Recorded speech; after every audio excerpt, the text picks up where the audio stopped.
The scream wasn't from a movie or a dream, it was real. Sunday sunlight, calm and harmless, shattered the moment I heard the sirens. A call came from the county hospital. She's alive, but barely. I didn't ask who, I already knew. Years of discipline kept my hands still, but my heart turned into a loaded weapon. Hit like, subscribe for more betrayal stories, and comment your city or country. The roads blurred as I drove. The car window showed flashes of police barricades, a burning smell of asphalt, and a trail of skid marks leading nowhere. When I entered the ER, nurses slowed down, eyes full of something worse than pity recognition. They all knew the name Amelia Hart, the girl dragged across the highway by a pack of bikers for fun. Her mother, Brooke, was already there, trembling beside the bed. Amelia's face was swollen, her lips cut, hair ripped out in clumps. Machines kept her breathing like some fragile rhythm, trying not to stop. The sheriff arrived 10 minutes later. He didn't look at her for more than a second. Clipboard in hand, he said, "These street gangs are wild. We'll see what we can piece together." His tone was mechanical. No rage, no promise, just paperwork. I stared at him until he left. The air around me felt thinner, almost freezing. Brooke whispered, "They said she was found in the field half a mile from the diner. 5 of them, one was filming." I wanted to comfort her, I couldn't.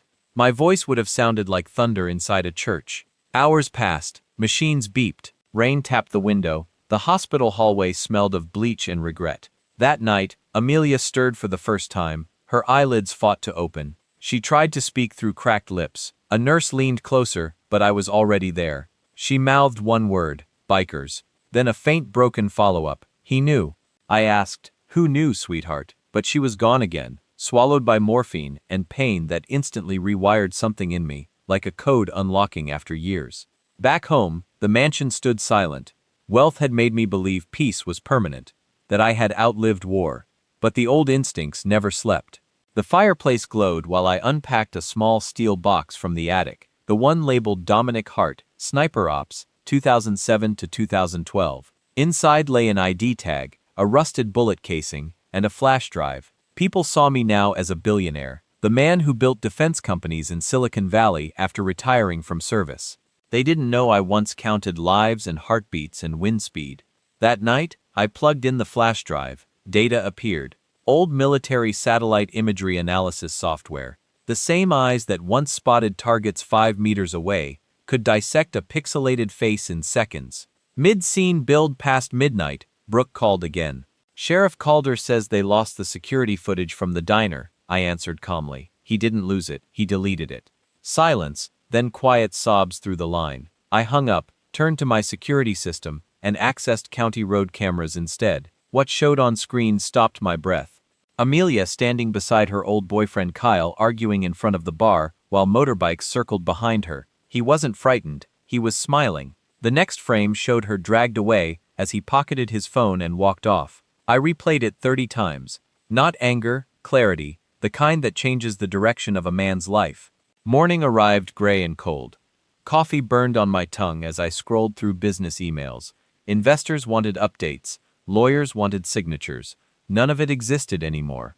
I called an old contact, Julian Cross, once my team's intelligence analyst, now a private investigator hiding in suburban California.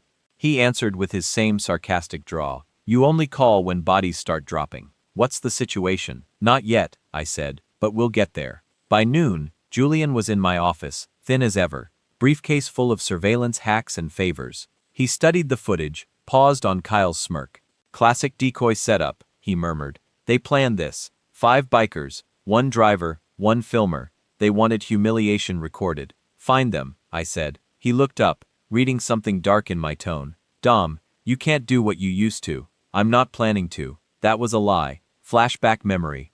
The memory hit me while cleaning my old weapon kit. The desert wind outside Fallujah. The smell of burnt sand. A comrade whispering coordinates before an ambush. I remembered shooting men whose faces I never saw, until one day I looked through the scope and realized they were no different from me. That's the day I quit. That's the ghost I fought for years. Now that ghost walked back into my room and sat down politely saying, "You ready again?" Evening fell. I visited Amelia once more. She opened her eyes this time, weak but conscious. Brooke had stepped out to get food, leaving us alone. Her voice came as a whisper between monitors. "Uncle Dom, easy kid, you're safe." Her eyes filled with tears. Kyle told them, "I said no to something." He laughed. "What did you say no to?" She shook her head. "He filmed everything." Her hand trembled as she clutched mine. "Don't do anything bad, please." I smiled faintly. "We'll make it right the right way." She drifted back into sleep. But there's no right way when law chooses blindness. There's only balance, and balance sometimes bleeds. Tension rising, Julian called late at night. Got names. Local biker chapter under Ryder Brooks. Rich backer covers them. Sheriff called her maybe more. Kyle's their entry point to the world of small-town corruption. Supplies them cars and info addresses sending now. But bro, keep your head. You've rebuilt your empire on control. Don't lose it. I already did, I said, and hung up. I studied the 5 faces, laughing, drunk, unaware their clock had started counting backward. One of them had a skull tattoo across his neck, another a missing tooth. Small details, essential details. Outside, thunder cracked once, clean, almost like applause. Next morning, news stations spun a short story. Teen hospital assault. No arrests yet, the footage was censored. Reporters framed it as possible friendly dispute gone wrong. Brooke sobbed watching it. "How can they call that friendly? Because truth isn't trending," I said. She looked at me, suspicion trembling between fear and hope. "You're not planning to go after them, are you?" I wanted to lie. Instead I said, "Brooke, if something happens to me, make sure Amelia finishes college. Use everything I left you." Tears ran down her cheeks. "That sounds like goodbye. Just insurance." The mansion lights dimmed as I shut off the main grid, running on backup power, habit from darker times. I printed their photos, pinned them to the study wall, and drew connectors with black thread. Biker bar sheriff mayor's fundraiser, Kyle's family garage business. The smell of ink and scotch thickened the air. Each line formed a map, and every name pulsed like a heartbeat I could almost hear. In the middle of the board, I wrote a question in red ink. Who filmed it and who ordered it? That was the real hunt. Midnight returned calm and still, rain coating the windows like glass tears. I sat in the dark, staring at Amelia's photo, the one where she wore her college sweatshirt, smiling beside her mother during last Thanksgiving. That innocence was gone because men treated cruelty like entertainment. A calm voice inside whispered, "Take back what they stole." Another voice, quieter, asked, "And then what will it heal her?" I didn't answer either. Instead, I looked down at my hands. Steady, familiar, tools forged for precision. "Mini cliff build before finale," Julian texted. "One more lead. You want to see this?" I drove to his rented warehouse on the edge of town. Inside, laptops glowed like small fires. He clicked play on a recovered phone video, the original recording before the police wiped evidence. The screen showed Amelia screaming, being dragged by those bikers, and behind them, unmistakable, Cal holding the camera. He wasn't pressured into it. He directed them, yelling, "Get the hair. Show her face." For 10 seconds, I forgot to breathe. Julian said quietly with this, "He's done." We go to the sheriff together. I shut the laptop slowly. "Not yet. Someone higher erased that footage from every source. We need to know who they're protecting." Dumb. But I was already walking away, closing build and cliffhanger. Back at the estate, I went straight to my hidden room behind the wine cellar. From the wall safe came the matte black Pelican case I hadn't opened in a decade. Inside lay a custom Remington rifle, disassembled, oiled, and waiting. My hands moved automatically.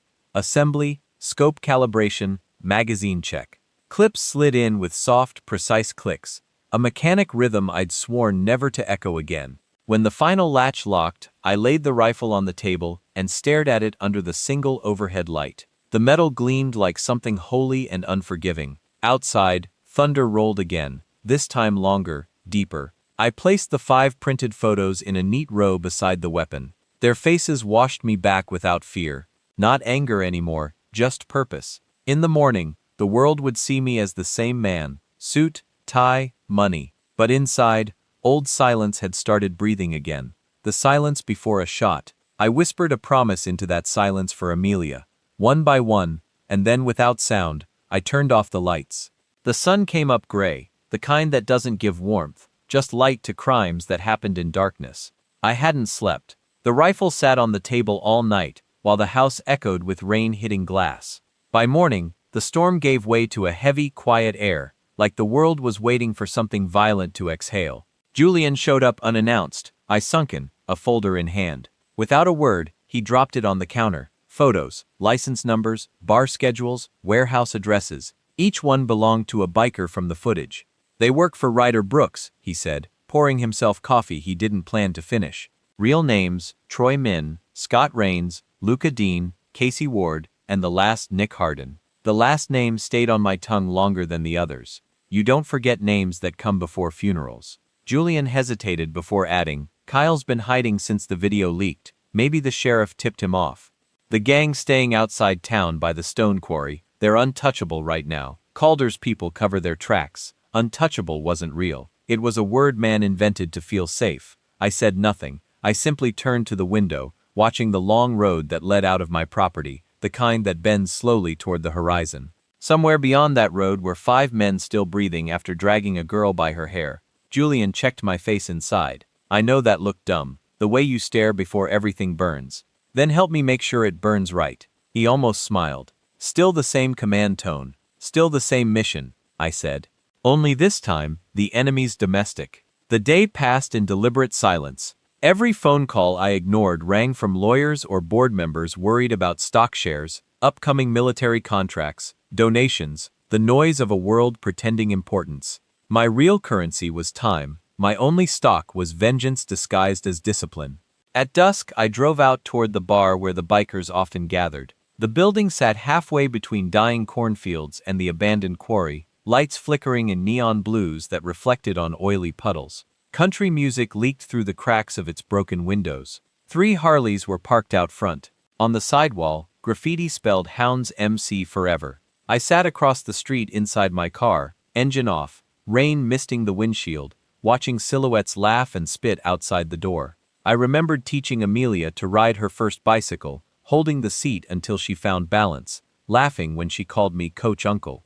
My hand tightened over the steering wheel until the leather creaked inside the bar through fog glass. I saw Kyle leather jacket, shaven head now, nervous posture. He wasn't celebrating, he was begging them for something. The leader, Ryder, leaned back, a beer in one hand, listening with a smile too empty to be human. Julian's voice came through the earpiece I'd reluctantly warned.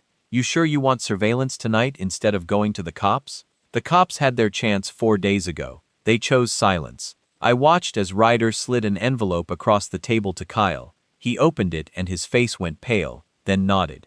Money or instructions didn't matter. Both meant betrayal had new layers. When Kyle stepped outside, I followed a distance through side alleys until he reached his car. He looked over his shoulder twice. Guilt always makes noise. Before leaving, he tossed the envelope into a trash barrel and drove off.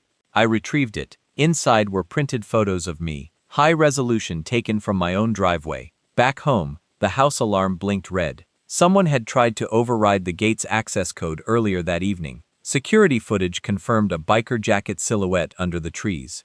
Just watching.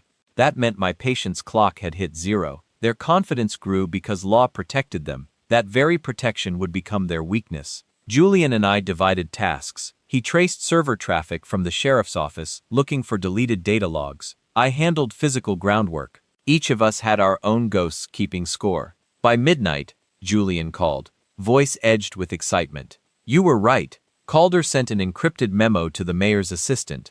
2 days after the assault, files attached were CCTV backups labeled Lost Diner Footage. They're hiding the real recordings. Can you retrieve them? I can try. But someone's watching my IP pings already. If they see me dig deeper, they'll know we're hunting. Let them know, I said. Fear is part of the cure. The next morning, Brooke came by for the first time since the hospital scene. She looked older, fragile, worry etched around her eyes. What are you doing, Dom? She asked, scanning the maps pinned on my wall. I see addresses, names, timelines. You promised you'd let the law handle it. I promised to protect Amelia. Law doesn't fit that definition yet. Tears gathered at the corner of her eyes. If you destroy them, how's that protection? You'll go down with them. I walked past her to the coffee maker. Trust me, Brooke. Some debts are paid without witnesses. She placed a trembling hand on my arm. Please don't become like them. Her grip was soft, but her fear heavy. I nodded without words. She left a few minutes later, headlights disappearing down the hill. As soon as she was gone, I received a new text from an unknown number. "You watched enough, sniper. Stop watching or we'll finish what we started." It wasn't a threat, it was an invitation. That evening, Julian found more connections. Kyle's father owns the auto yard where the bikers store their rides. His name's on every fake registration. Calder's signature appears on the impound waivers. They all cash the same money stream. He paused, voice lowering. "You know what this means?" "Yes," I replied. "It means there's no system left to report to." The plan began simple. Isolate one member, break the chain of confidence, and let the rest collapse. I wasn't going to kill yet, not until truth replaced rumors. 2 nights later, I parked near the quarry entrance. Clouds hung low, gravel cracked under boots. Somewhere deep, engines echoed, the growl of men mistaking noise for power. Through night vision scope, I watched them drinking, playing cards on a steel barrel fire. Every face matched the photos pinned in my study. Then headlights flashed. A patrol car parked nearby. Sheriff called her, stepped out, smiled, and handed Ryder a small USB drive. Biker laughter broke through the wind. Drunk, confident. That was the moment faith ended. On my way back home, rain started again, thin and whispering. Halfway up the road, I noticed another vehicle tailing me, headlights dimming whenever I slowed. I turned into a dirt path leading to the woods, stopped the car, cut the engine. 5 minutes passed, silence, then footsteps outside. I watched a shadow approach the driver's side window. Before it could peer in, I opened the door fast. The figure stumbled back. It was Kyle. He looked terrified, shaking, drenched. "Dominic, please don't shoot," he stammered. I didn't aim, only stared. "You don't understand," he said. "They're after me too. Ryder thinks I sold them out." "And did you?" He swallowed hard. "I gave them your name so they'd leave me alive. I didn't know they'd touch Amelia. I swear." The calm left my face. What replaced it wasn't fury, just silence, the kind that feels like judgment. "Go home, Kyle. Change your name, maybe your soul, because if Ryder doesn't find you, guilt will." He backed away, half crying, stumbled toward his car, and vanished into the rain. That encounter didn't soften anything inside me. It clarified the shape of justice. Fragile, necessary, inevitable. By dawn, I met Julian at a diner outside town. Old country song playing, the air thick with fryer grease. We looked like 2 businessmen discussing quarterly losses, not the dismantling of a criminal network. He slid a flash drive across the table, recovered partial footage from Calder's archive. "It's bad, I didn't want to see, but I looked anyway." The video captured Amelia running, the bike circling, laughter overlapping with her screams. In the background, Calder's voice ordering, "Keep her face to the camera." Julian whispered, "You realize what this means?" "I realize he dies last." Outside, morning sun reflected off wet pavement like glass mirrors, masking the ugliness beneath. Back home, every hallway of my mansion felt smaller, every painting duller. Wealth loses its shine when you measure it beside violation. I set the rifle back inside its case, not to hide it, but to define when it would return. Then I opened the drawer containing military files and a contact list of old allies, men who owed favors, quiet ones. Vengeance wouldn't be noise, it would be symmetry. That night, Julian texted one line that changed everything. "Amelia's awake and ready to talk." I reached the hospital before sunrise. She sat upright, bandaged, pale, but her eyes were steady now, fire replacing fear. "Uncle," she whispered. "One of them visited here last night." "Who?" "I don't know. He wore a denim jacket," said. "Tell your uncle justice tastes like oil." Then left through the window. My stomach turned cold. It wasn't about warning, it was challenge. I pressed the nurse call button, locked the window, drew the curtains. Outside, security lights flickered once, then steadied. Brooke arrived moments later, panting. "Did something happen?" "Not yet," I said, but my gaze stayed fixed on the horizon beyond the parking lot, because I could already feel eyes watching from there. The kind of eyes that know they're now on the other end of a scope. Rain fell all afternoon, steady and fine, turning the hospital's parking lot into a mirror that reflected nothing but gray sky. The world looked washed of color, quiet, except for the steady beep of machines keeping Amelia anchored to the present. She slept again. Brooke sat by her side, whispering prayers she probably didn't believe in anymore. I waited in the hallway, watching the elevator numbers crawl up and down, measuring the distance between guilt and justice. Julian arrived carrying 2 coffees and a tablet. His coat was soaked. His expression was worse. Calder cleaned his entire server, he said quietly. Nothing left. Even the memory caches are wiped, but I got something else. Kyle's text history with Ryder. He handed me the device. Strings of messages scrolled endlessly. Threats, times, payments, then one that froze me. You'll get your money when she's done screaming. Julian didn't speak for a while, neither did I. The text felt heavier than any bullet. When he finally asked, "You all right?" my answer came automatic. No one is, but we're getting close. By mid-morning, I went to Kyle's house.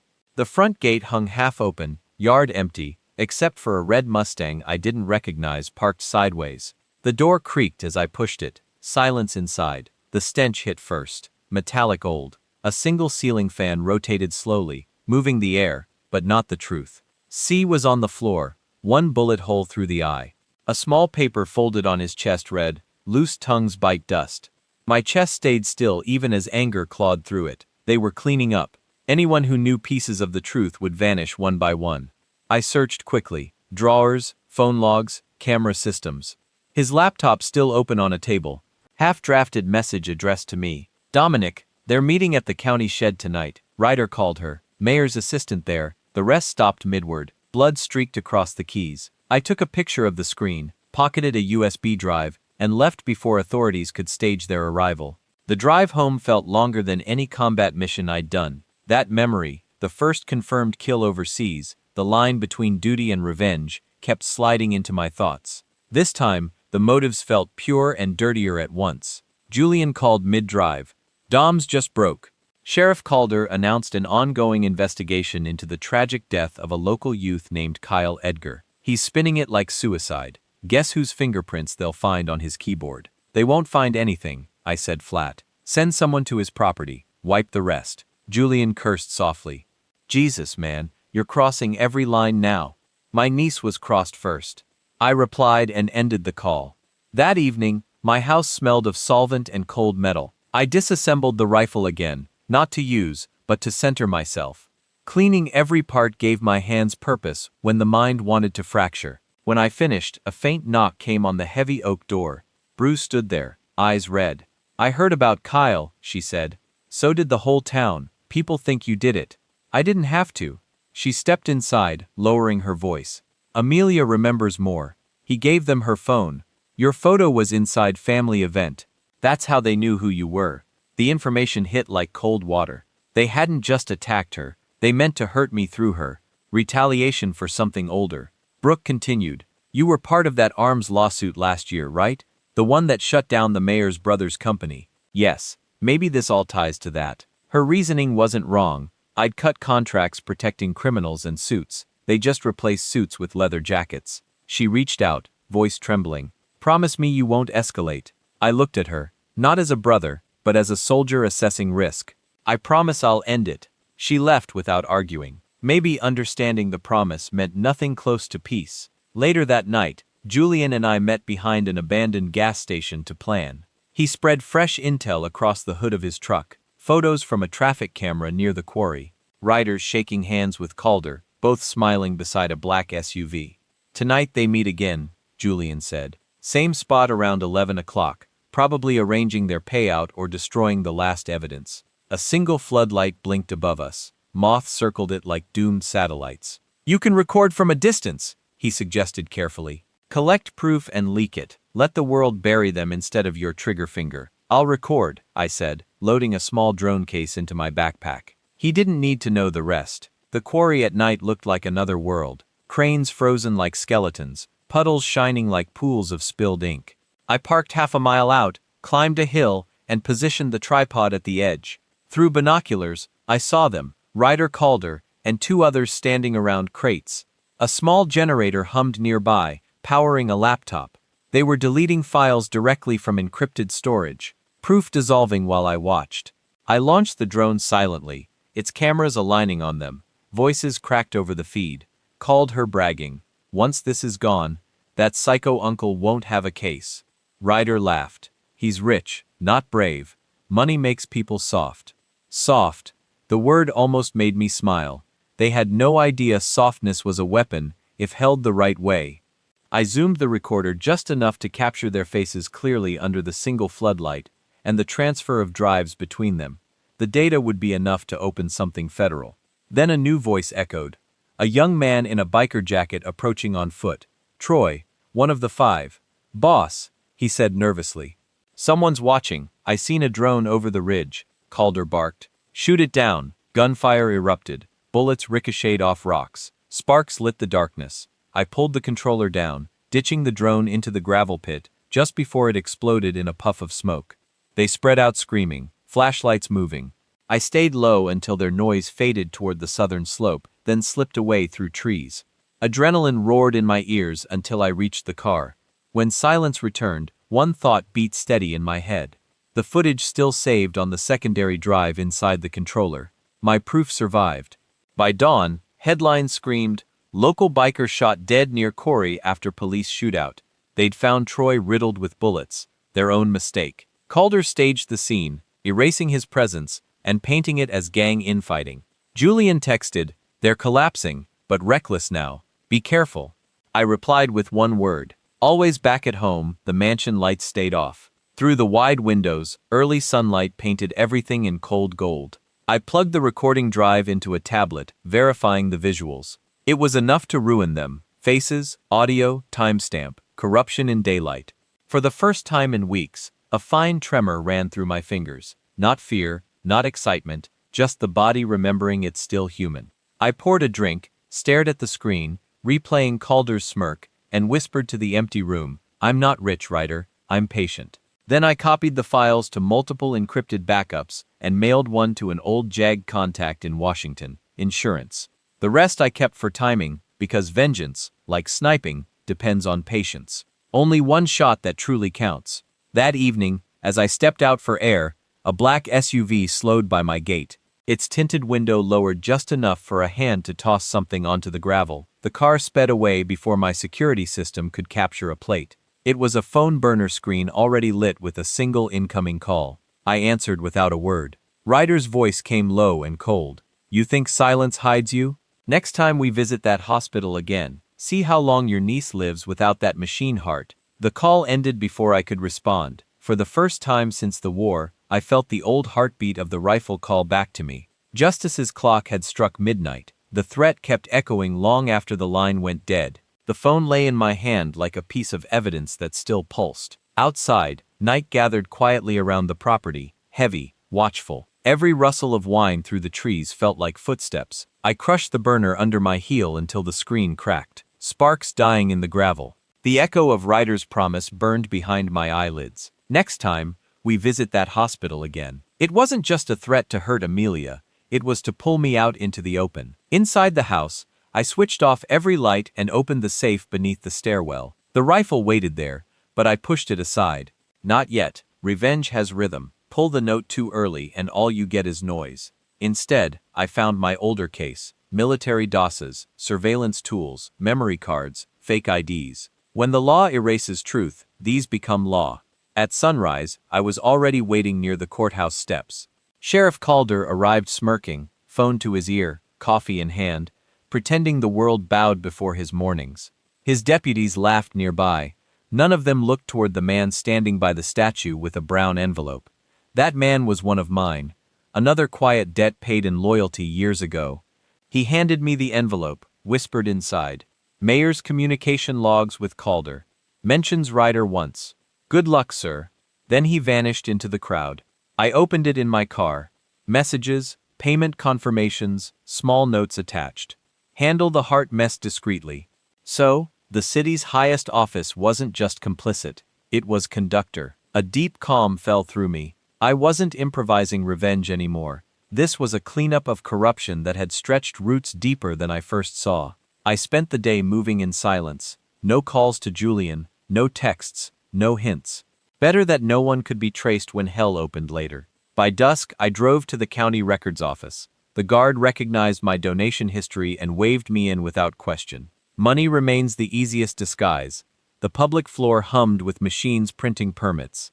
Upstairs, servers blinked behind glass walls. My stolen pass guard opened the door quietly. I slid the mayor's communication logs into the archive feed, embedding them among zoning records. If anything happened to me, a bored data clerk would stumble upon them eventually, and light a fuse no one could control. I left with no trace, but fingerprints I planted intentionally. Prints belonging to Calder from an old handshake at a fundraiser years ago. Evidence turns sharper when you gift it wrong. Night again. The city slept uneasy. I parked near the hospital, watching the entrance from a distance. A security camera tilted slightly, covering less ground than it should. Sloppy correction. Someone had interfered. Inside, I spotted the reflection of a man in a denim jacket leaning against the reception desk. Recognition hit. One of Ryder's crew, Casey Ward.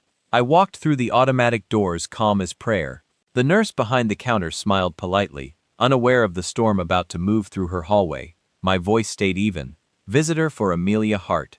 She checked her paper. Room 214, Mr. Dominic. Casey didn't turn until I stood behind him. His head tilted when he heard my name. Uncle Hart. The grin barely hid a tremor.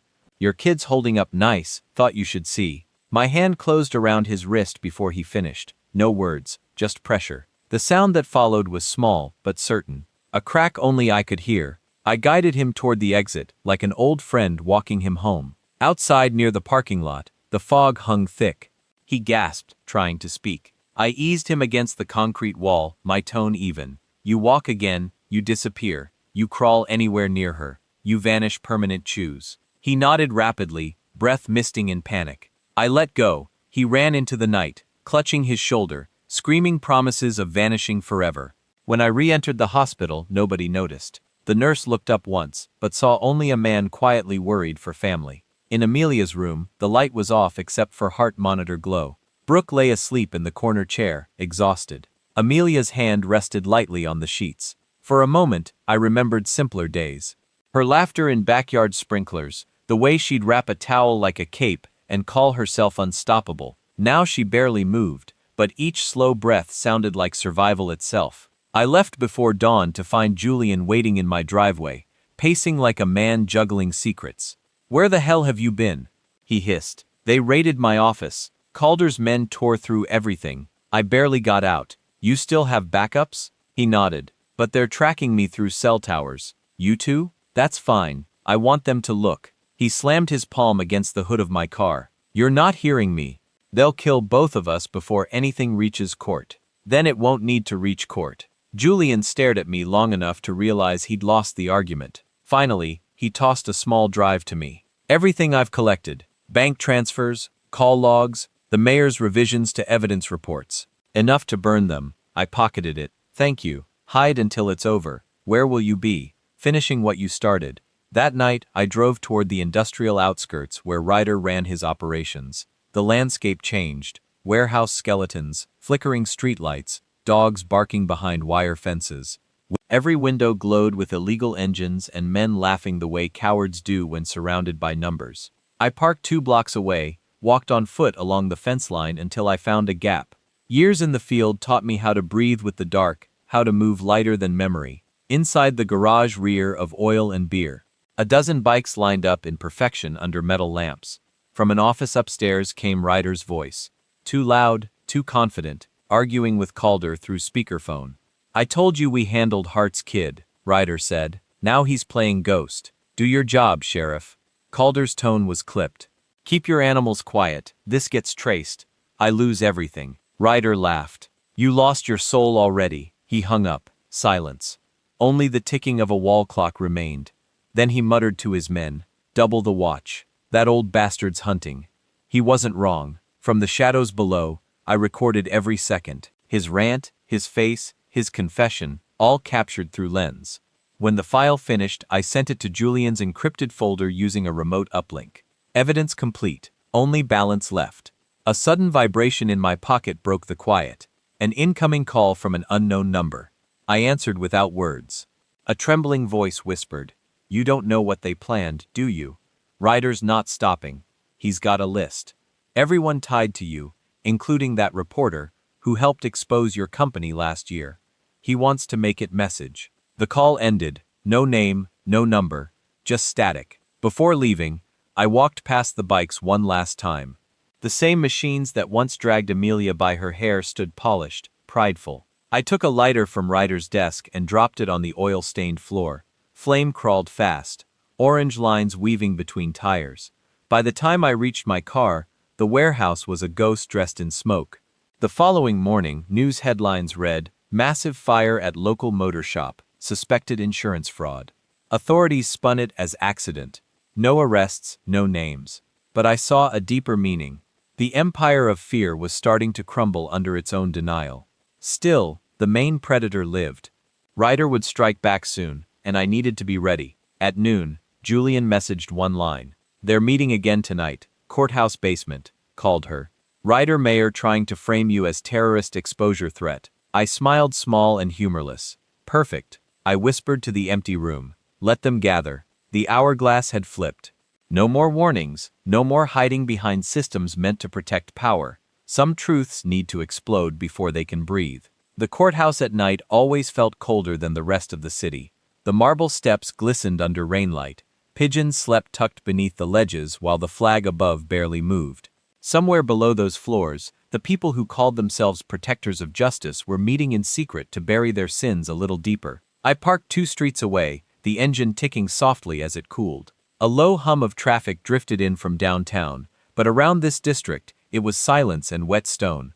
The same calm before every operation I'd ever done. Slow breaths, nerves tightened to wire, eyes counting exits without thinking. Old instinct doesn't die, it waits. The clock read 10:30. Calder's black SUV turned into the underground lot exactly on time. 2 minutes later, Ryder's muscle bikes followed, mufflers popping against concrete.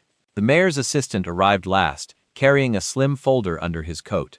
I slipped through side corridors, security badge cloned from last week's courthouse visit hanging from my belt. Inside, fluorescent lights hummed overhead, indifferent. Down the west stairwell, I caught a low echo. The voices I'd come for. They met in the old records room, shelves stacked with files sealed decades ago. From behind a cracked door, I saw 4 shadows circled around a table. The mayor's assistant spoke first, nervous. "Once the narcotic story breaks tomorrow, everyone will focus there. You'll be ghosts." Calder answered, "I'm not worried about the media. I'm worried about Hart. If he shows up with proof, we're finished." Ryder laughed, the sound sharp as glass. "Then we don't wait for him. I paid someone to handle the hospital, and already that machine keeping the girl breathing. Accidents happen." Those words sank like a bullet no one heard. I didn't feel anger loud this time. It came like static under the skin, clear and easy. The emotion other men call rage was to me focus. I pressed the record button on my device and stepped inside for heads turned. Ryder smirked. "Well, look who found religion." Calder's hand hovered near his sidearm, then froze when he saw the cold black camera in my hand. "Hart, what are you doing?" My voice echoed calm, recording closure for a heartbeat. No one moved. Then Ryder reached for his belt knife faster than sense should allow. I sidestepped, the blade slashing air. The metal shelf behind me rang out. Calder shouted. Chaos bloomed. I grabbed the nearest object, a heavy ledger, and struck Ryder's wrist hard enough that his knife skittered across the floor. He lunged again, wild now, more animal than man. The others backed toward the wall. In a struggle, files spilled like paper rang. I pinned him against the table, breathing steady. "This is what justice looks like when law forgets," I said quietly, then slammed him down hard enough to daze him. Calder pulled his gun. Before he could aim, the mayor's aide screamed, "Don't shoot. You'll bring everyone." I turned, phone still recording. "Yes, Sheriff. Please explain that gun when the video leaks." He hesitated long enough for Ryder to push off the table and crash against him. They tumbled together into the shelving, toppled boxes collapsing like dominoes, a secret room buried under another. I walked out the door as alarms began bleeding faintly above. Outside, the hallway filled with fluorescent brightness again. I dropped the phone inside a vent duct pre-recorded file uploading directly to Julian's remote storage. Downstairs, I stepped into the stairwell before guards spotted the flashing lights and confusion rising upstairs. From the alley, the courthouse looked untouched. But inside, all their alliances had just torn open. Rain started again, softer this time. Streets glowed with red taillights sliding like veins of fire. I drove toward the hospital, every streetlight flickering once as if knowing what waited ahead. The parking lot was busier than at dawn. Half a dozen police cruisers, 2 ambulances. I slammed the car door before it even fully stopped and ran through the sliding glass. The nurse at reception screamed my name as if it could stop death itself. "Mr. Hart, wait!" Amelia's room was a storm of wires and shouting doctors. Brooke stood frozen at the wall, hand over her mouth, eyes endless black pools of fear. "What happened?" I demanded. One doctor looked up, sweaty, desperate. "Power surge. Life support disconnected for 7 minutes. We got her back, but she may not recover full strength." Brooke fell against me, sobbing soundlessly. My arms went around her automatically, the body performing its old protective reflex while the mind sharpened to a single point. Electrical accident. Sure, the timing said everything. Hours later at Amelia's bedside, monitors blinked weak but stable. Machines breathed with her until she could again. Brooke finally slept, exhaustion claiming her on a couch nearby. I sat watching the quiet rise of Amelia's chest and made a second promise in the dark. There would be no next time for anyone who tried. Julian's call came near dawn. "I received your video," he said. "Whole confession from Calder and Ryder. You just need to release it, not until one thing ends first." He hesitated. "Dom, if you keep going, there's no coming back. There's nowhere left to come back to."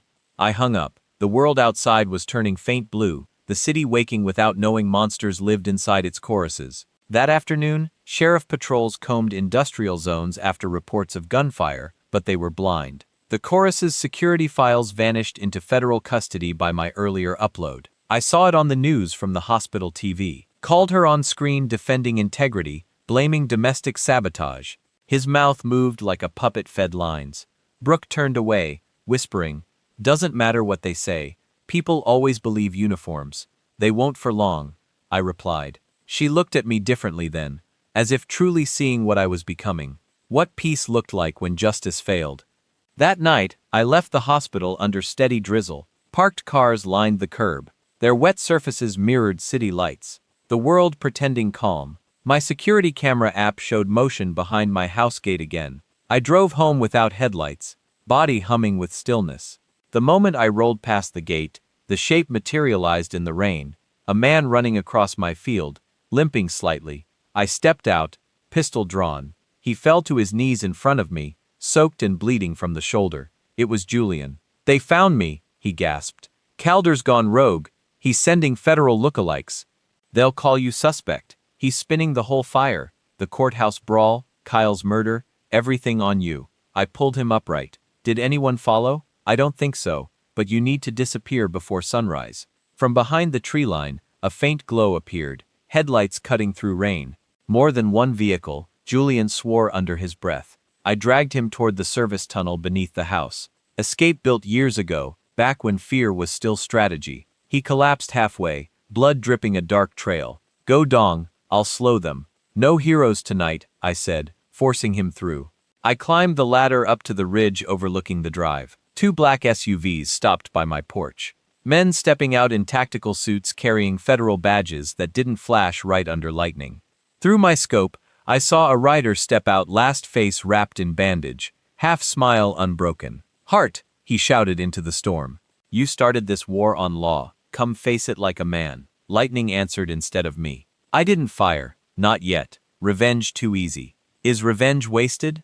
I let them stand there in the downpour while I whispered the coordinates through a secured mic. One last favor to an old contact who still owed me. Far away, a single tone confirmed delivery. Seconds later, the thought of rotor blades sliced the wind, the sound of federal truth descending. Searchlights burst over the property. Ryder and his men ducked, shouting orders, blindsided as official agents stormed the drive. The corrupted law had finally eaten itself.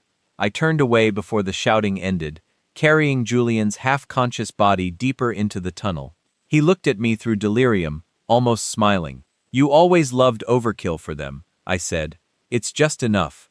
Hours later, dawn crawled pale over the fields.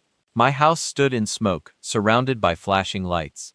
On every news feed, recordings of Ryder's confession played, corruption, bribes, attempted murder, the assault cabal, all streaming to millions. Called her nowhere to be found. Amelia survived the night, but peace would take longer. I watched the sun rise from a distant hill, wind curling through wet grass, knowing this wasn't the end. It was just the last breath before the next storm, because one man was still missing, called her, and he carried the kind of rot that never stopped spreading. And until he was buried, the hunt continued. The morning after the raid, the city felt hungover. News anchors repeated the footage of Ryder's arrest as if surprise could hide their earlier silence. Calder had vanished before the choppers arrived. His badge turned up in the rubble of my porch, melted and twisted. Nothing else. No body, no witnesses, no closure. I spent the day buried in cleanup calls to lawyers I distrusted, hospital check-ins, deleting traces of Julian's involvement. The world thought I was victim and hero at once. That illusion bought time, and time was the last currency left. Julian slept fitfully in the guest room, shoulder bandaged. When he woke at noon, he tried to stand, grimaced, and sat again. You realize they'll paint you enemy now, right? They already did, I said.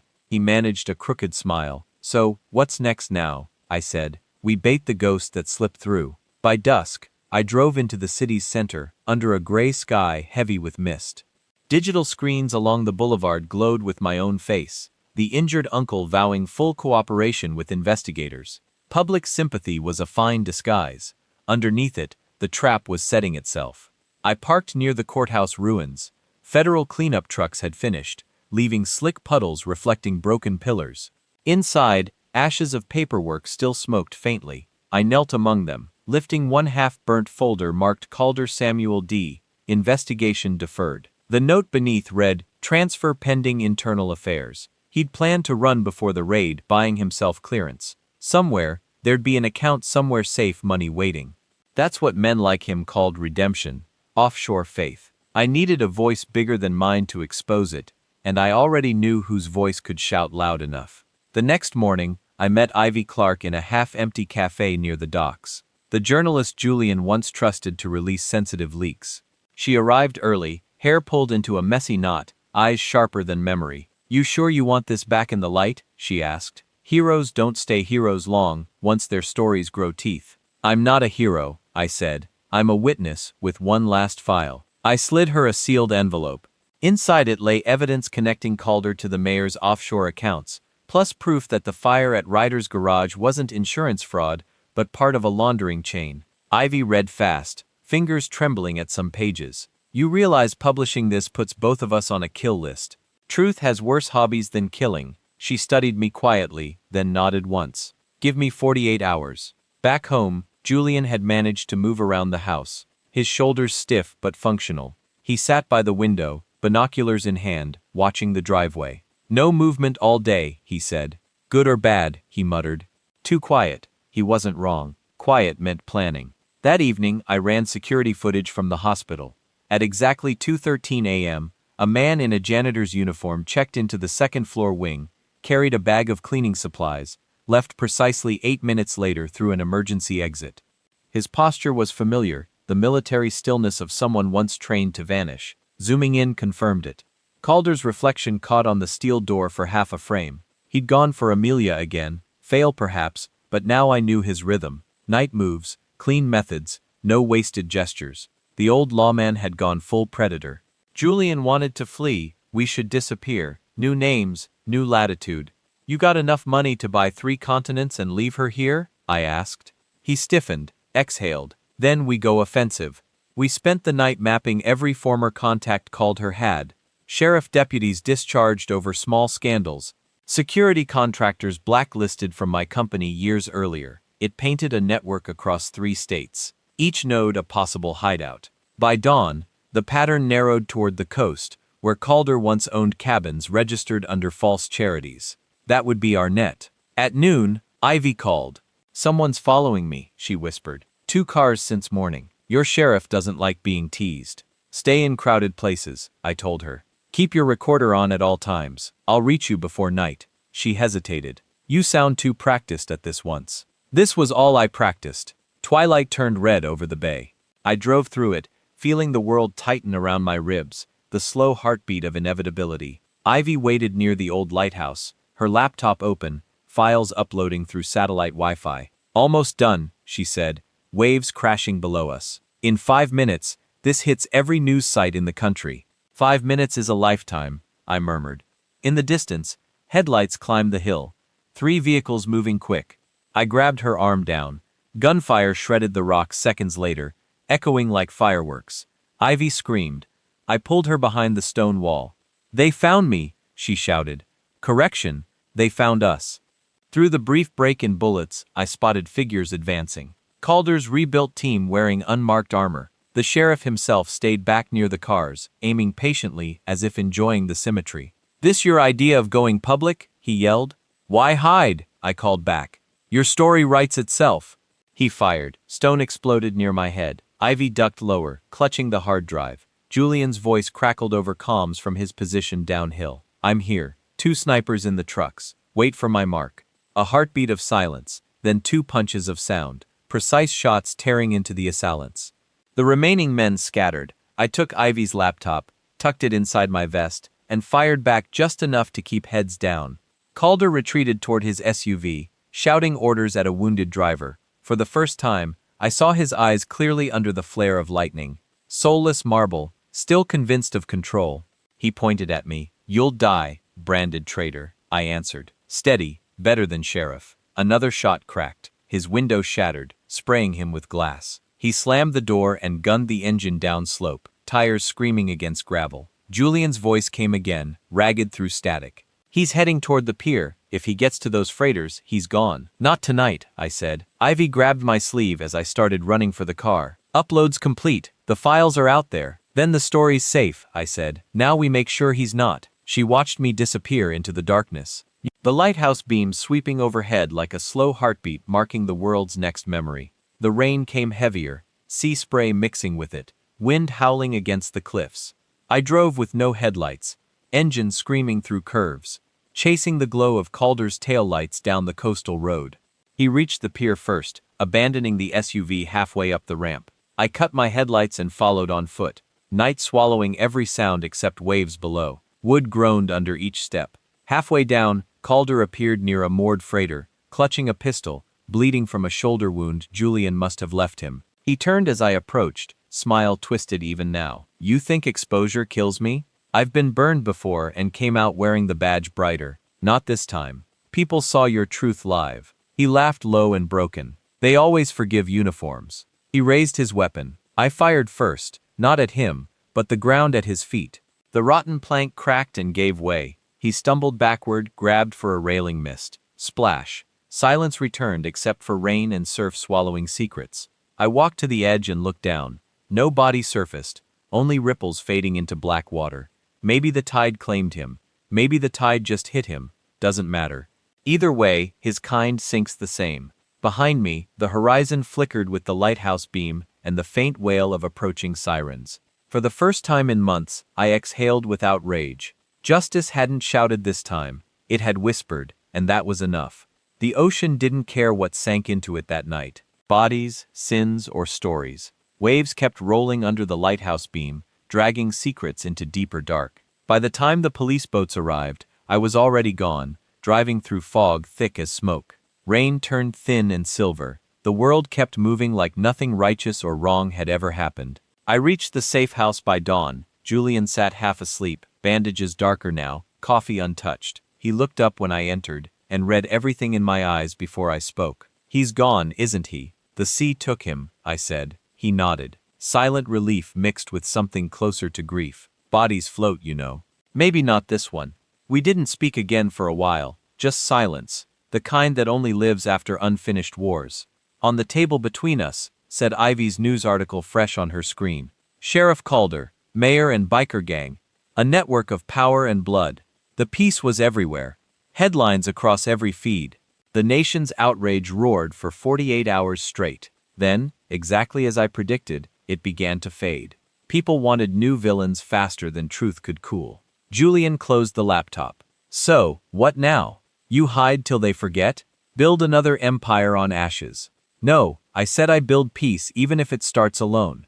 He studied me carefully, and the girl alive healing. "Then maybe it was worth it." "Maybe," I answered, though the word felt too small for what the world had lost. I visited Amelia the next morning. She sat up by the window, color returning to her cheeks, hair shorter now, but eyes clear. The machines were gone. A single oxygen tube at her nose told me recovery still fragile. Brooke stood nearby folding blankets. When she saw me, she smiled faintly. "Doctors say she might walk with therapy." "That's not might. I said she will." Amelia opened her eyes fully and whispered, "Uncle, did they get him?" I hesitated just long enough for her to see truth in silence. She nodded slowly, tears slipping free. Not sadness, but release. Good, she murmured, because I don't want to be afraid anymore. I brushed hair from her forehead. Fear's done, kid. You survived everything. Fear builds. Brooke looked at me for a long time. I don't know if I should thank you or beg you to stop. Do neither, I said gently. Just live again. That's justice they can't erase. Outside the hospital, reporters swarmed until security cleared them. I walked through flashing cameras and questions about hero snipers and billionaire Avengers saying nothing. Back in the car, the city passed in reflections. Faces on billboards, hands holding phones, lives untouched. The papers called it closure. I called it breathing space. Julian left 2 days later, suitcase lighter than conscience. We stood at the edge of the property in quiet drizzle, he said. You could have been a legend if you'd stayed in soldiers' skins. Legends are just men nobody saved in time, I replied. He squeezed my shoulder once and walked toward the taxi, waiting down the drive. His shape vanished into rain, leaving echoes of comradeship that always end in distance. Ivy called that evening. Her voice carried the weariness of someone who's looked too deep into truth's face. They took my press badge, she said half laughing, said I endangered national stability. Guess that means we did something right. Lay low a while, I advised. The noise will fade. Will it though? She asked softly. Or will new monsters replace the old? I used to believe exposure cured rot, but now she trailed off. Neither of us needed to finish. Hope and exhaustion sound identical when spoken too long. Before hanging up, she said quietly, you should tell your niece your real name someday, not the mask the papers gave you. She deserves the man, not the myth. I smiled into the static. Someday, weeks passed, life pretended to return. The mansion, rebuilt by contractors, smelled of fresh paint and emptiness. I spent my mornings designing new prototypes for defense systems that would never reach market. A therapy of precision, disguised as work.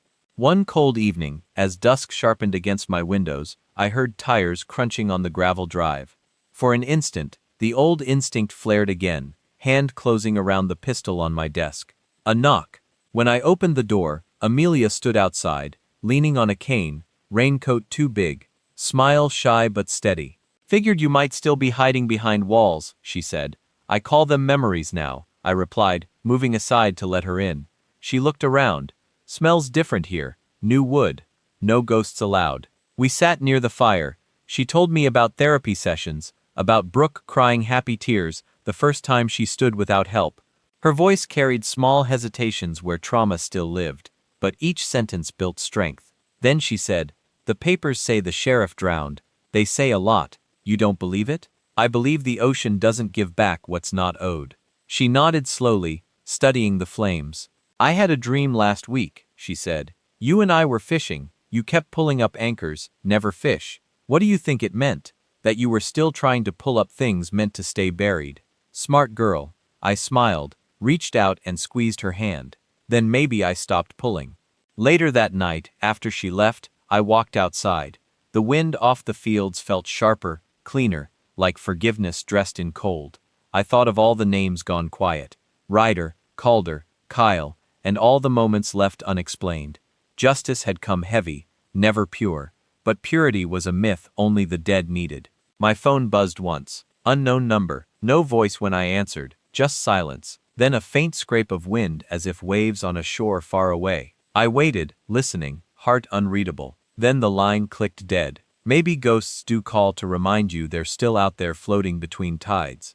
Or maybe it was nothing at all. Either way, I slept that night without checking the locks. Morning light spilled over the hills like a slow apology. I brewed coffee, opened my laptop, and found an email from Ivy. Headline trending, The Quiet War of Dominic Hart, A Nation's Reckoning.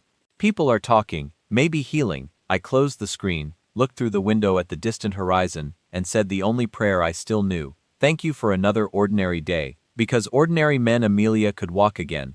Ordinary meant Brooke could laugh without shaking. Ordinary meant ghosts finally learned silence, and in my world, that was more than redemption, it was rebirth. Peace didn't last, it never does. It only pauses like a breath between storms. 3 quiet weeks passed, the kind that almost fooled me into believing the world had finally gone still. Then one night, the wind changed. It started with the smell of smoke. Not thick, burning smoke, more like a memory. I opened the living room window, expecting fog, and instead found a faint trail of fire half a mile south near the edge of my land. A signal, not an accident. Every inch of my body reacted before my mind could reason. I pulled on a code, holstered the sidearm, and walked out into that metallic air. The ground was damp, crunching beneath boots. That same old silence followed me. Quiet, not of peace, but of something waiting. Halfway down the long gravel road, I saw it. A single bike parked near the fence, engine still running. On the seat lay a crumpled leather jacket marked with a faded skull emblem. Rider's crew, or what was left of them, and pinned to the gas tank, a note. 6 words written with dry black marker. You forgot one of your own. At first, I laughed. Short hollow, everyone connected to the assault was gone. Then realization hit like a hammer. It wasn't about them, it was about me. Someone from my own side. My past had finally circled back. The note's backside carried coordinates. Deserted county quarry, same one that had once hidden the bikers. The writing wasn't called, but it had a soldier structure, straight lines, steady pressure, someone who'd worn training once. I turned back toward the house, every instinct whispering, run. But running had never saved anything built on honor, some ghost you face on their soil, not yours. By midnight, I reached the quarry. The same wind whistled through rusted cranes carrying ghosts of gunfire. I parked under cover, headlights off, following the trail of distant flames lighting the pit below. One campfire, one figure sitting beside it, back turned. I recognized him before the fire caught his face. Grand Everly, my former spotter, my brother-in-arms from the desert years. He didn't rise when I approached, just tossed a pebble into the flames. You're slower than I remember, he said. I stopped 10 paces behind. I didn't expect to remember you at all. Grant chuckled low. Yeah, you left memory behind when you got rich. He turned then, face hardened by years, half scarred, half empty. The world thinks you're a hero, but everything you built came from the government contracts we died earning. I said nothing. He stood, looping his rifle strap around his shoulder. Ryder called her, you cleaned the trash. I respect that. But you forgot the contract back in Fallujah. That order you gave without clearance. 3 civilians gone for nothing. You swore you'd carry that. Instead, you cashed out. My jaw tightened. That night was chaos. You know the call-outs failed. It wasn't. It was. You just never paid for it. He stepped closer, boots scuffing against rock. So I came to collect. The words weren't threat, they were promise. One soldier giving another his final coordinates. I lowered my head slightly. If you came for revenge, pick the field. Don't drag Amy into this life again. Grant's mouth twitched. You train me better than that. She's safe. I just want your truth before endings start. Truth. It hid in too many coffins already. I breathed slow. 5 of ours died because of command errors. I saved the rest, the only way I could by taking the shot. You disobeyed and buried it. Don't repaint it, Noble. Maybe it wasn't, I admitted, but I didn't run from it either. I lived with it. Every bullet since has paid a little of that debt. He studied me, the firelight catching the years in his eyes. Then he asked softly, and how many debts left? 1. He nodded once, like 2 soldiers agreeing on coordinates again. Then let's finish it here. Minutes passed without sound. Rain started falling again, small dots hissing on the fire. Grant lowered his rifle butt to the ground. You make it easy, I said quietly. He smiled faintly. Old rules, Dom. Only fairway. We took positions across the pit's edge, 50 paces apart. 2 ghosts returning to the field that built them. No need for countdowns. The wind would do that for us. When it shifted westward, he raised his weapon first. Muzzle flare blinked once, carving the dark. I rolled sideways, gravel skidding under elbows, returned fire, 1 precise shot through his shoulder. He dropped to a knee, not screaming, just laughing once through pain. You still shoot like time never passed. I walked closer, weapon steady. His rifle lay beside the dirt and used now. The fire behind him hissed louder. He looked up. Guess you were in peace again. Don't waste it. Something inside me twisted. The part that remembered every call he'd made that saved my life. I lowered the gun. You wanted truth. Here it is. I lived enough killing for both of us. He smiled as rain darkened his face. Drops mixing with blood. That's on you now. I reached for his wound, trying to stem it, but he caught my wrist. Don't! I came here ready. Let me vanish the right way. A long silence closed in, then softer, almost like prayer. Tell Amy soldiers aren't monsters. We just forget how to be men. I nodded. His eyes dimmed before the next thunder sounded. I stayed until sunrise, burying him under the highest ridge, marking it with a simple stone. No names, just coordinates carved with a knife, the place where my last sin rested. By the time I reached the main road, light spilled over everything like mercy. Ivy's piece still trended online. Governments declaring new reforms. Julian texted once. All quiet, feels wrong.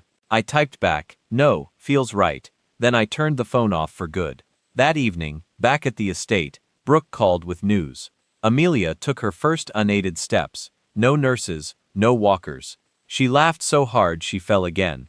But she laughed, something we hadn't heard in a year. When Brooke handed her the phone, Amelia's voice shone through like morning. Uncle, you there? I'm here. I dreamed we were fishing again, she said. The same dream she'd told me before, but this time, we caught something. A silver fish. It jumped then flew away. That's a good dream, I said quietly. Means what? Means we let things go. She giggled faintly. Mom says you might finally visit without a storm following you. Tell her this time the weather's on our side. After the call, I sat by the fire as daylight faded. Grant's face haunted the flames only briefly, before dissolving into smoke, replaced by calm. Some debts really do end, not with forgiveness, but with acknowledgement. Outside, wind brushed through the trees like the softest applause. The long night was ending, and for once, I didn't feel hunted, just human again. The days following Grant's death passed slow, too slow. Quiet mornings, clean skies, new beginnings, all the things people crave after chaos. But calm has a way of making guilt louder. Peace doesn't whisper, it shouts through the silence. I tried to run from it the way soldiers do by building things, contracts, charity events, public interviews, praising redemption. They called me the billionaire sniper, the man who brought justice where law failed. They didn't see the truth. Justice never built peace, it just leaves emptiness where rage used to live. One gray evening, while reviewing foundation budgets, I noticed a name on a donor list that stopped my breath. Samuel Calder, the same Calder who drowned, or so I believed. Next to his name was a new alias, SC Charity Trust. The transfer address traced to a corporate bank in Geneva and donations made to Ivy's own newsroom. Someone was taunting from beyond the grave or surviving under paperwork. I called Ivy at once. She answered from a press center crowded with noise. The donation cleared yesterday, she said. Anonymous but legitimate. You think Calder's alive? I think the dead don't usually fund journalism. There was rustle on her end. Keyboard clicks, papers shifting, then her tone sharpened. Thumb, there's more. He paid for airtime on a national stream, tomorrow morning. Anonymous confession about the corruption of justice. No name attached, but it came from the same account. The same account, meaning he wasn't done. Don't attend that broadcast, I warned her. He's not confessing, he's baiting. But Calder had chosen his stage carefully. The next morning, the world stared at screens, expecting revelation. The live feed opened on a black background, voice distorted through synthesizers. Justice's theater, the voice said calmly. And every audience needs a villain. My face flashed on screen. Next, photos from the raid, from the hospital, even my childhood service picture. The unseen speaker continued, Dominic Hart is the true architect. He built vengeance, disguising it as virtue. He funded crime for spectacle. The system didn't fail.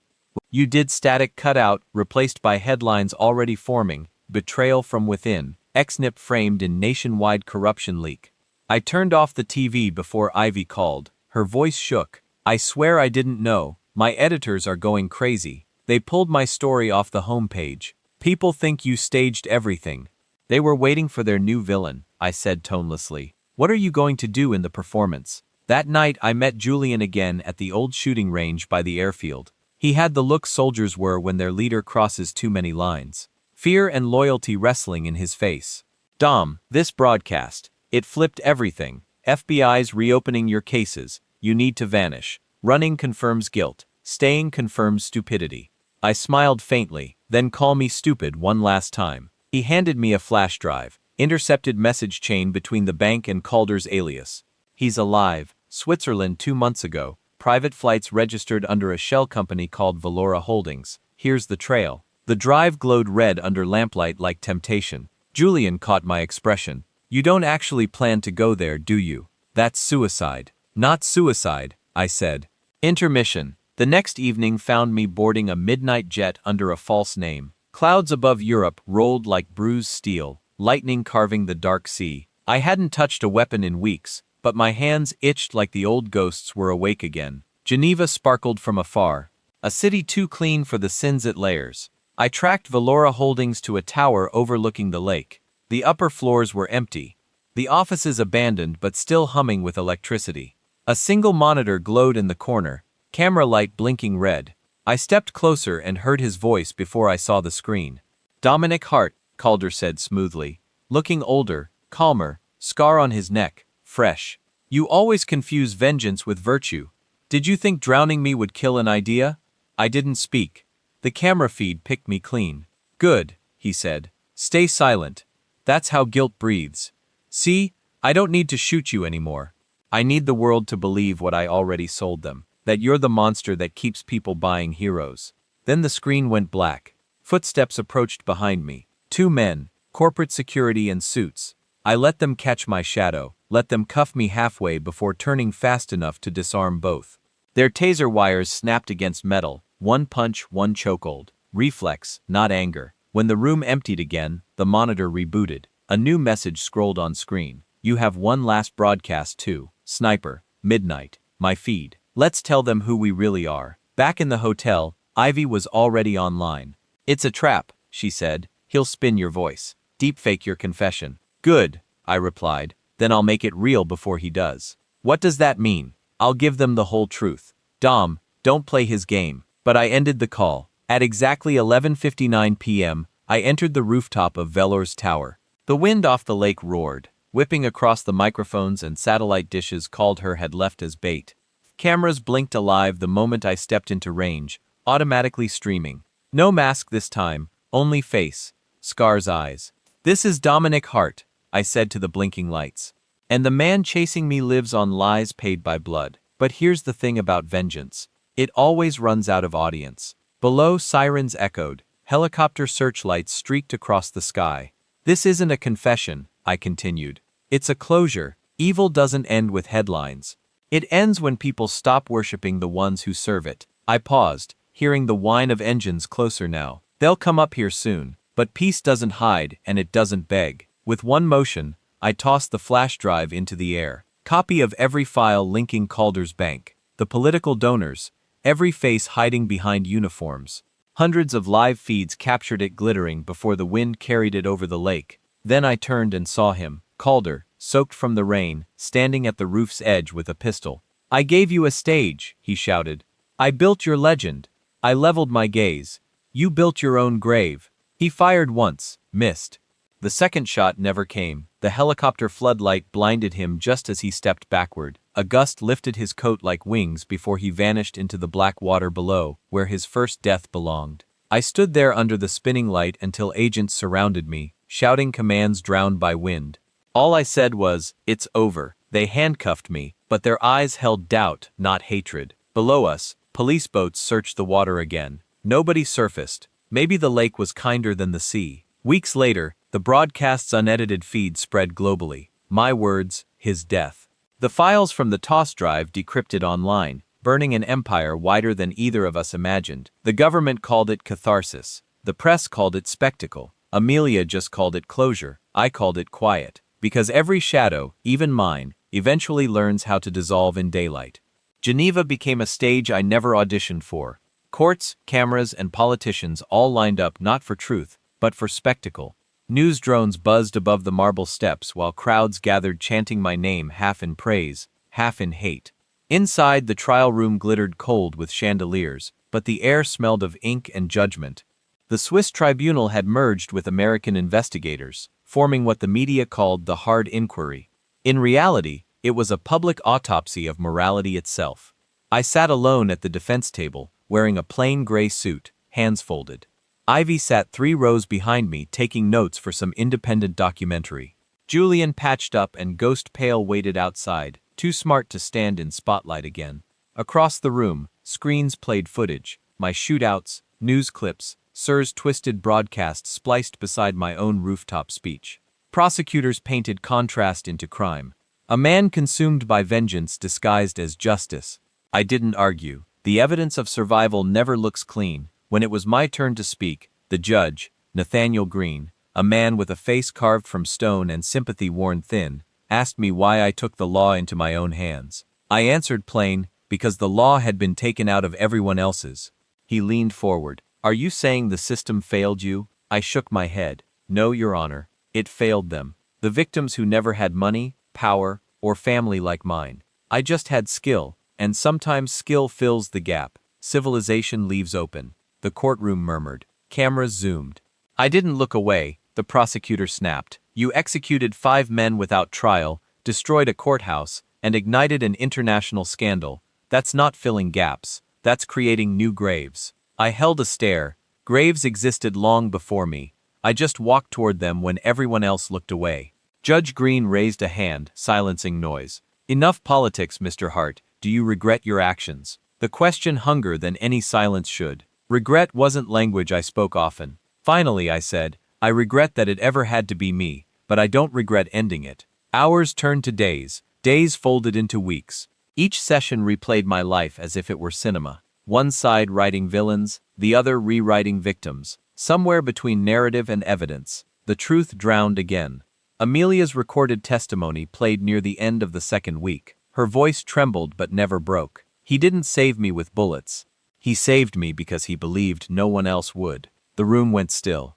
Even the prosecutor looked down at his notes, pretending not to hear her strength. Brooke, seated beside her, sobbed quietly, grief mixing with something close to pride. When the recording ended, Judge Green asked that the cameras be turned off. For the first time, the trial felt almost human. Outside, protesters filled the square. Some held banners reading, "Justice for the Forgotten." Others read, "No man above law." Both were right. Julian visited that night, slipping past reporters into my holding room. "You look calm," he said slowly. "Too calm for a man they might cage for life." "Soldiers learn stillness," I answered. He half smiled. "Or they fake it." He handed me a small envelope. Inside a photograph of Grant's grave under sunrise. On the back, Julian had written, he'd say, "You earned rest now."